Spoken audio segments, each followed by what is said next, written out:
शेगाव येथील मुरारका शाळेजवळच्या लहुजी वस्ताद नगर येथे गेल्या अनेक वर्षांपासून अतिक्रमण करून झोपडपट्टीत राहणाऱ्या गोरगरीब रहिवाशांना पर्यायी व्यवस्था दिल्याशिवाय अतिक्रमण काढू नये यासाठी शेगाव तहसीलदार यांना निवेदन देण्यात आले आहे। येथील नागरिकांच्या राहण्यासाठी पर्यायी व्यवस्था न केल्यास तीव्र आंदोलन करण्याचा इशारा नागेश्वर पाटेकर यांनी दिला आहे। यावेळी लहुजी नगरचे तायडे इक्रम शेख व असंख्य रहिवासी मोठ्या संख्येने उपस्थित होते। MCN न्यूज मराठीकरिता रवी शेगोकार, शेगाव।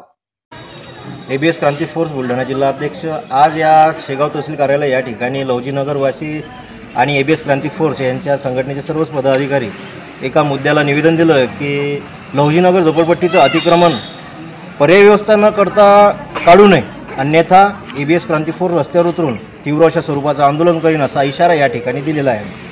आणि खरोखर या लहुजी नगरवासियांना अन्यायाचा प्रकार झेलाचं काम या ठिकाणी शासन प्रशासन करत आहे।